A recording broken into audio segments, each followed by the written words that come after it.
I was hoping, I had a good feeling in my heart where I wanted to go and where I wanted to play.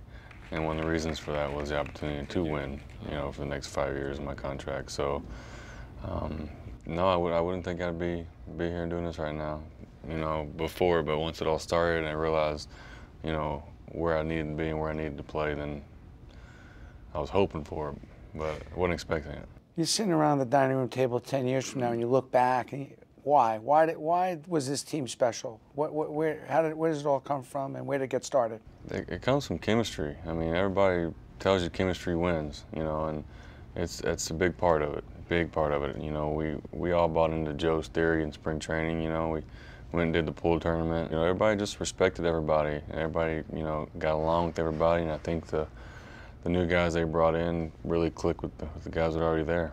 Was it something, a defining moment? People talk about Alex's home run or something somebody said. Is there one person that was the catalyst? When he came back, even though it took him a couple weeks to get to where he should be, he was back and we were complete, and I think that really made the family the family.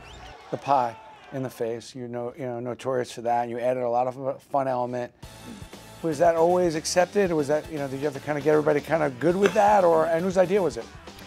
Well, I've done it a handful of times in 8 years, never 15, handful of times. We had the first walk-off win, and I'm like looking around, I'm just thinking, and we had nothing in the clubhouse. I'm like, well, all right, we need to get some whipped cream and some towels in case this happens again. Well, the very next day it happened. I was in the clubhouse sitting next to Mariano. It was when we had the back-to-back against the Twins. Right. And I was just sitting there. It was the day I pitched. It was an extra innings. I'd already pitched. I'm in shower shoes, just sitting there, and we hit the home run. He's like, go, go, go. And I'm thinking, I just pitched. I'm going to go. What do you mean? He's like, go. Don't mess with karma. Go, go. So kind of after that, I took it upon myself to just do it whenever I could. It must be amazing to win a world championship in New York and also being part of the Yankees. What's your most favorite thing? What's the best part about being you today? It's more real now that I am a New York Yankee. I mean, yeah, I signed and I pitched all year and pitched in the postseason, but the more you're around it, the more you really feel like you're a part of it. And, now I know deep down in that I'm a New York Yankee. World Series. Do you feel that pressure? I mean, you pitched very well in the playoffs, but are you feeling that pressure, or is it really just another outing once you get into your rhythm? I don't know if it's just pressure, if it's more, dude. When the people got up, it made me go harder and go more. So it wasn't really the pressure thing. It was more trying to keep calm. I got one strike, they cheered a little bit. I got two strikes, and then it was just complete chaos. And I'm thinking to myself, so you guys want me to overthrow? No problem, I'll overthrow one.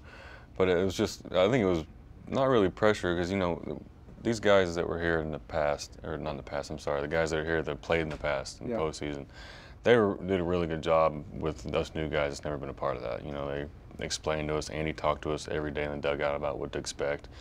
So it wasn't really that. It was more just trying to calm down, I think, more than pressure. Now, growing up as a kid, did you have an idol, somebody that you wanted to be like or play like or pitch like? Yeah, I had Nolan Ryan and Doc Gooden were my two that I liked. I loved a lot. I was a big Doc Gooden fan. Everybody likes a big, hard right thrower, Nolan, but I really, Doc had that hook, and I got a pretty good hook, so I, liked him a lot. Now, were you a collector at all? Collect anything as a kid, or have you been doing any exchanges of jerseys or autographs while you were? You know what, I have. As a kid, I started early and then kind of got away from it. My brother was the big ball player growing up in the family, and he did a lot of that, but I try to collect a lot of jerseys throughout the league, number 34s. I got a couple basketball, a couple football, and mainly all baseball, but just different number 34s that float around there I try to grab. So that's what we find in your sports room at home, or anything unusual? They're getting there. They're getting there. I'm getting them all framed this year. So they're just a big pile in my closet right now. We probably can help you with that. All right. More than glad to. Your favorite item that when you look back, is it one particular item that you have that you cherish? Probably as embarrassing as it was, I would say my no-hitter trophy. I mean, a no-hitter is a no-hitter, I understand, but you walk a lot of guys like that, it kind of, in my mind, I'm a perfectionist. I'm still thinking about Game 5. That's why I'm ready for next season. But that's probably the neatest thing that I've gotten over my career. It's a very nice glass, and it's a very beautiful thing. Well, let's talk about that a little bit. You're in the middle of it. You're in the off season after obviously a tremendous season. Are you still on the side of the glass where you're enjoying that championship, or are you in the side of the glass where you got to go win another one of these? Well, I need to go win another one. You know, I had a blast with these guys. It's a memory I'll never forget. You know, but on the other hand, every time I go somewhere new, it brings back, you know, the fun side of it. Like I'm going back to Arkansas this weekend to do the Miracle Leagues when we work with handicapped children. Wow. So I'm going to go there, and it's going to be all over again, the hype, you know, because I haven't been home since World Series. But I'm ready to go again. I'm looking forward to the next one, hopefully, you know, and just get back and have a little more of a solid season and a little more of a solid playoffs. Well, besides baseball, what is important to you? I mean, we know how important pitching in the Yankees and how consuming it can be, but what's important to you outside of baseball? I think my family, my kids. My 2 boys are eating me up right now. You know, that's WWF match right there I lost. So it's just nonstop with those guys, and it's a blast, and I love it. And I'm a huge bass fisherman, so anytime I can get anywhere around the lake where I can throw a line in, that's what I do. And how about charity? Where do you put most of your efforts in helping others? I know you do a lot of good work. Yeah, it's mainly the Arkansas gig, the Miracle League. It's mainly the Little Rock camp that we do. We go on there for the weekend, and they got this big rubber infield, and it's quite an amazing day for these kids. That's fun. A couple little word associations. Just curious your take on a couple of these players. And it's kind of obvious, but I just like to hear, maybe there's an inside to it. Mark Teixeira. When I think of Mark, I think, you know, that guy rakes. That's the only thing I can think of. He can hit, man. Alex Rodriguez. Alex Rodriguez is a wonderful human being.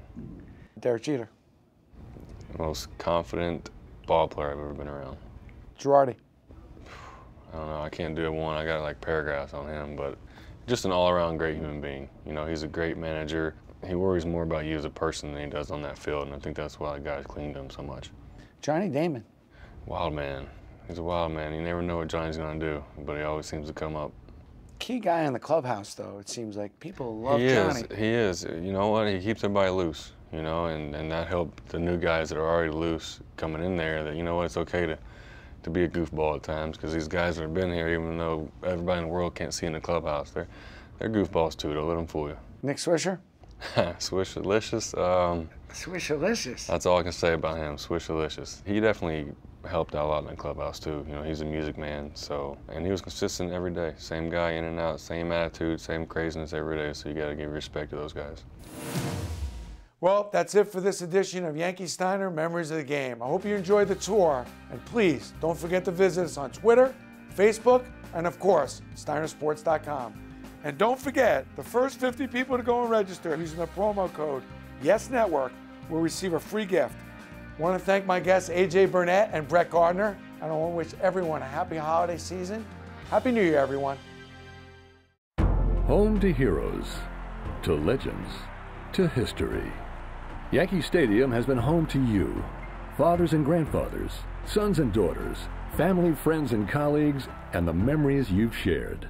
Take home a piece from history and relive the memories exclusively through the Yankee Steiner Legacy Collection, one-of-a-kind gifts and collectibles from the most famous stadium in sports. Own history. Visit SteinerSports.com today.